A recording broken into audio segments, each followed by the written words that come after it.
Uganda Parliamentary Session. We have a number of issues we are advancing to both Parliament and to government. We are saying, as you are aware, that of recent we have seen majority of our journalists being attacked here and there, especially when they are covering be it peaceful or violent protests, but we are seeing a number of them being pepper sprayed, others being harassed, assaulted by security officers. So we are saying it's high time for security officers to stop harassing and assaulting journalists whenever they have been deployed to cover a peaceful or violent protest or demonstrations, especially in Kampala city here. We have also seen a number of Ugandans not understanding the role of media in this country. That's why it's not only the security officers who are attacking journalists, but we're also seeing that even Ugandans who do not understand the role of media often attack journalists and then also destroy their equipment. So we are saying, as if we celebrate this day, Ugandans also need to understand that media plays a very vital role, and attacking journalists will be prohibiting the dissemination of the rightful information to be taken or to be disseminated to the people. So some of the prayers we have for today as the members of the Uganda Parliamentary Session, as WUSPA and even those who agitate for the better welfare of journalists in this country, we're saying security agencies should always punish alert officers who violate journalists' rights and must do it in an open and transparent manner. Because I've already seen, usually whenever journalists are assaulted, police usually comes out and say they are punishing or they have suspended, but we are saying it's high time for security organs to start punishing these alert officers in an open and transparent manner. We're also saying government should encourage media owners to implement continuous career development trainings and refresher courses for media practitioners in order to professionalize the media industry. Whenever there's an opportunity, we are saying media owners should give an opportunity to the journalists so that they can have their career developed. Because any journalist that has gone for a refresher training or has gone for upgrading in his education, of course, will be able to also give you a good and quality reporting or stories. And the other prayer also saying journalists trade union should be given relevant support to rally journalists to negotiate and bargain for better welfare.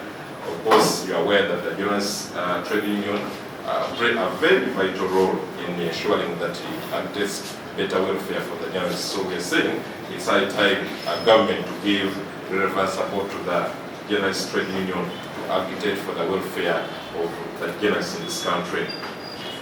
I know we have a number of prayers, but because we are very many, I will first give an opportunity to the first chairperson of the Uganda Parliamentary Forum on Media, Honorable Martin Muzare, who is also the Member of Parliament for Desire County, to give us his remarks, and thereafter we shall have Honorable Joyce Bagala Tuatwa, and then she will get us on the other members of Parliament, and then my brother Moses Bagala, the President of the Uganda Sports Press Association, will also have some comments. Thank you. On this International World Press Freedom Day, I'd like to tell you that we honor the services and the courage of journalists in Uganda. We respect and appreciate the exchange of information, and the leader of the opposition wishes every one of you to continue the relationship between the media fraternity and the leader of the opposition. The alternative government values the partnership between us and the media. But on this day, we would like to say that it comes at a time where the journalism fraternity is facing a lot of challenges.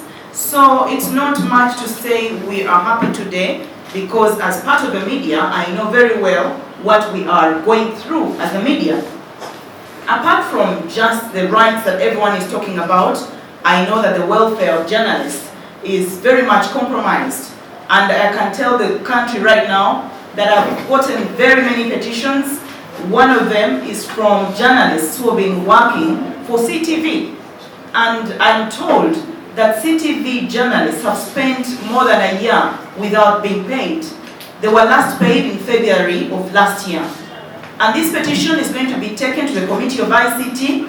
It will also be taken to the floor of Parliament, because any media employer is obligated to pay the journalists just like other employees.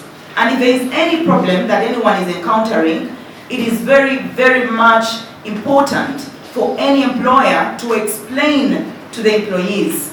So I'd like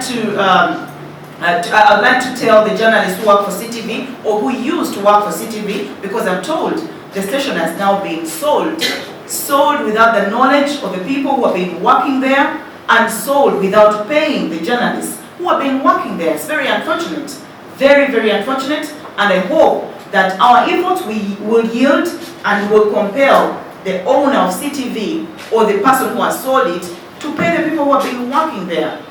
But also, I'd like to say, there are a number of other incidents, apart from welfare, where journalists are being mistreated, being sent away from work abruptly, without payment, without compensation, and would like for this to change. Journalists are needed just like other workers are needed in this country. What, however, I observe is that many people, politicians and other people and other stakeholders, value journalists when they need their services. Once they don't need the services of journalists, that's when journalists will now be bad, or they are greedy, or they are corrupt. You do not expect someone's integrity when you haven't paid them for more than a year. It is simply unacceptable. Ladies and gentlemen, when we go to the issues of rights, you know that many of the journalists have been battered especially by security agencies. Many of them have gone to hospitals, many of them have tried to go to court, and they've been intimidated into withdrawing those cases, which I think is also unacceptable. You know, just very recently, the journalists have got to pay for the sins in quotes, of politicians. When they are attacking politicians, the journalists are also attacked. I recently watched journalists from NBS television, Chitimbo Thomas, who is a camera person, and I think Isano, who were pepper sprayed by a police officer.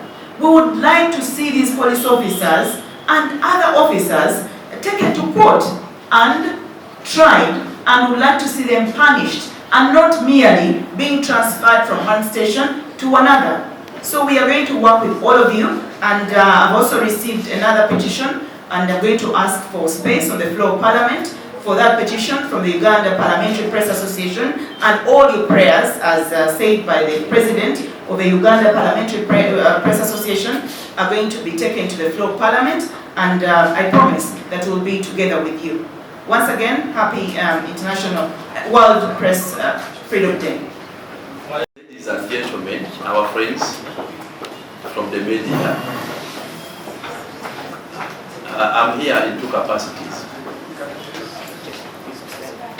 Notwithstanding that I'm also a member of Parliament, and I'm a lawyer in the Republic of Uganda, and the Shadow Minister for Foreign Affairs. I want to first put on record, it has been over-echoed by the public, by the media, and my colleagues here. There's so many ongoing endless attacks on the journalists. Reading the Geneva Convention, read together with other enabling laws, including the Rome Statute, an attack on civilians, including an attack on journalists, is interpreted and treated as a war crime. I want to repeat and put it on record. Under the Geneva Convention, an attack on civilians, including an attack on journalists, is interpreted as a war crime, triable not only by our local jurisdiction, but also by international tribunals and courts. To mention the list, the International Criminal Court.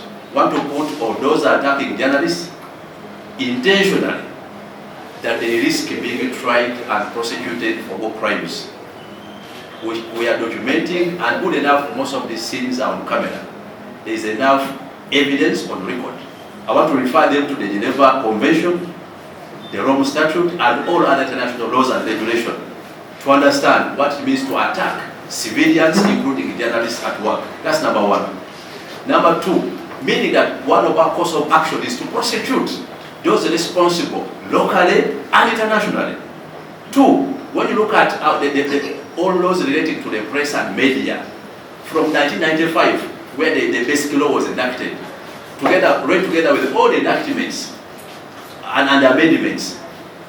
Ladies and gentlemen, the law is very clear that one, a journalist, a media practitioner, is protected by law. Two, protected as a person, the source of information, because we have seen in this country journalists being arrested and detained, cameras confiscated, and I have not read any single piece of legislation in this country that warrants a police officer or a security agency to confiscate a whole studio. Gadgets, press gadgets, it is not provided for by any piece of legislation in this country. It is illegal, and I want to call upon journalists to prosecute all those who confiscate illegally. Because even when you read the law, if court passes an order to confiscate a particular item, the law is specific that you only look for that piece of item that has been attributed to any irregularity whatsoever. Oh, so there is no law that warrants any security agency to confiscate gadgets of press and journalists. There is no law that warrants the security agencies to confiscate and take over a whole studio, as we have seen in this country. We condemn such practice. It is geared towards intimidating journalists, geared towards intimidating them, and eroding the independence of the whole institution of journalism in this country. Ladies and gentlemen, when it comes to payment of journalists, the Employment Act is very clear. Whether it is a media institution or another institution, including Parliament, or including another agency, including government, because the Employment Act applies even to government, embassies, missions, including media houses. When it comes to termination, the law is very elaborate. When it comes to collective termination, you cannot just just wake up one day and terminate all the staff. I've had it here. It is contrary to the Employment Act and laws of this country. And I want to invite whoever is concerned, including ourselves, to take up this matter. It is breach of law and in contravention of the law. And whereas even the law provides that whenever there is a change or an exchange of an institution from one hand or one controlling owner to another, the workers follow suit. Any agreement that leaves out the workers is illegal in this country. When you are negotiating to sell a media institution, you transfer even the worker force. You don't just transfer the instruments and machines, because the Employment Act is very clear in terms of employment. What I've had here is so strange, and it's so strange, illegal. We condemn it in the strongest terms possible. National Press Day, as we evaluate the press freedom, we want to reiterate our resolve to defend the media from all attacks, but also as we pay tribute to those who have fallen on lines of duty. I want to request you, as the media, to act in solidarity. Act in solidarity when your rights are abused. We don't want to see just one media institution, one media company coming up in arms because their own has been abused, and then the others are working as if everything is normal. For you to achieve this, you must act in solidarity. If an institution has abused your rights, say we are banning its coverage. When it is all of you working together, you will achieve it. But if you act in isolation, it's just one media, it's just one person, after all it is so and so was beaten, then you will not achieve what you want. You want to achieve if you act in solidarity.